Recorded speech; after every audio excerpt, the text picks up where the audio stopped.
안녕하세요. MB입니다. 자, 드디어 EU가 정신을 차렸나 하는 생각이 드는데요. 자, 아침에 이제 관세 관련된 거 통과한다고 했는데 방금 통과되었다고 하네요.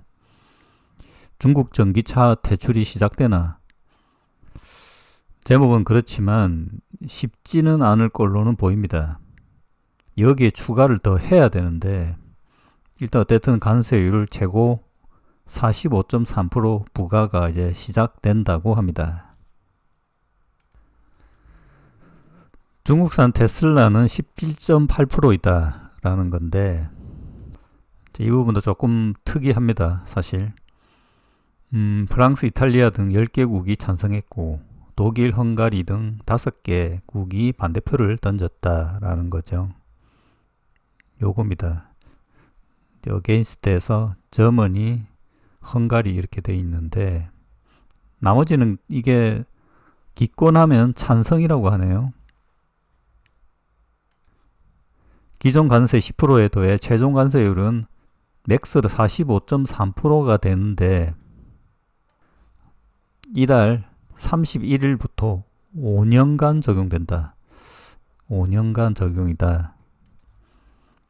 자, 이후에도 협상은 계속될 수 있다. 바뀔 수 있다. 뭐 이렇게 돼 있는 일단 유럽한테 유리하게끔 진행한 걸로 보이는데 여기에도 보면 독일과 프랑스가 사실 이 대척점에 있고 어떤 의도가 있느냐.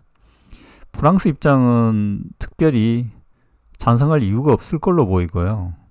독일이 지금 현재 문제인데 자, 이게 폭스바겐이 문제인데 폭스바겐을 독일이 결국 살려야 되는 문제가 있습니다. 이 폭스바겐이 상당히 위험하다라는 썰들이 독일 내에서도 많이 퍼지고 있답니다. 유일하게 반대하는 기업이다. 그러니까 중국 내 판매량이 저하되기 때문에 폭스바겐의 가장 큰 시장이 중국이다. 근데 이렇게 되면 중국의 판매량도 문제가 되죠. 중국 전체 판매량이 35%다. 근데 이거는 어쩔 수 없이 전략을 잘못 선택한 거죠. 사실 따져보면 현대같이 미리 나왔어야 되는데 자, 그래서 이게 좀 잘 안 보이는데요. 그래서 그때 이제 독일에서 그 폭스바겐 전기차에 대해서 보조금을 부과해야 된다 라는 부분이 거의 확정될 가능성이 높죠.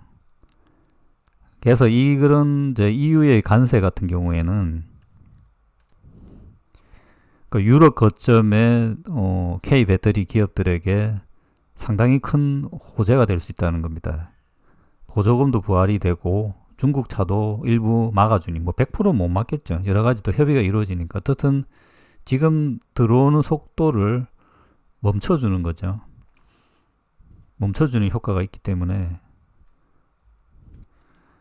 그리고 일반적인 이 분위기도 중국 전기차, 중국 차에 대해서 막아야 되는 어떤 느낌, 뭐 이런 거, 애국심도 좀 고취될 수 있고요. 아, 이런 문제가 있구나, 라는 그걸 유럽 전체적으로 인식시킬 수 있는 여러 가지 사건들을 일으키는 거거든요. 이 관세 문제 때문에. 왜 이렇게 막느냐, 중국은 어떤 지금 전략을 펼치고 있느냐가 이제 기사화되고, 인지하게 되는 거죠. 그래서 중국 전기차를 사야 되는 거에 대해서 고민이 또 생길 수 있고 이런 효과들이 있습니다. 자, 그러면 이제 폭스바겐을 살리려고 하면 여기 보면 여기도 나오죠. 보조금 추이 나오고 나서 여기 이제 김철중 애널이 올린 거거든요. 보조금 재개가 논의가 되고 빨리 보조금을 시행을 해야 되고 보조금을 줘야 되는 거죠. 폭스바겐을 살리기 위해서. 그 다음에 이제 한국 기업들 중에 유럽 비중이 높은 기업들, 배터리 같은 경우에는 현재 이제 SDI죠, 지금. SDI가 비중이 높다. 이렇게 이제 그때도 NH증권 제가 요거 한번 리뷰해 드린 적이 있죠. 밸류체인이, 유럽 밸류체인이 살아날 것이다. 삼성 SDI가 최근에 이제 유럽 이 판매가 줄어가지고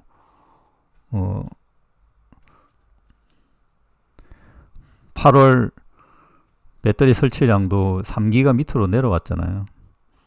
이 부분이 이제 향후 이제 회복 모멘텀이 될 수 있겠다.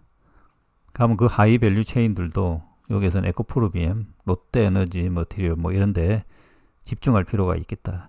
유럽 판매가 회복할 것이고 이런 조치들이 일어날 것인 거에 대해서는 일부 예측을 했던 겁니다.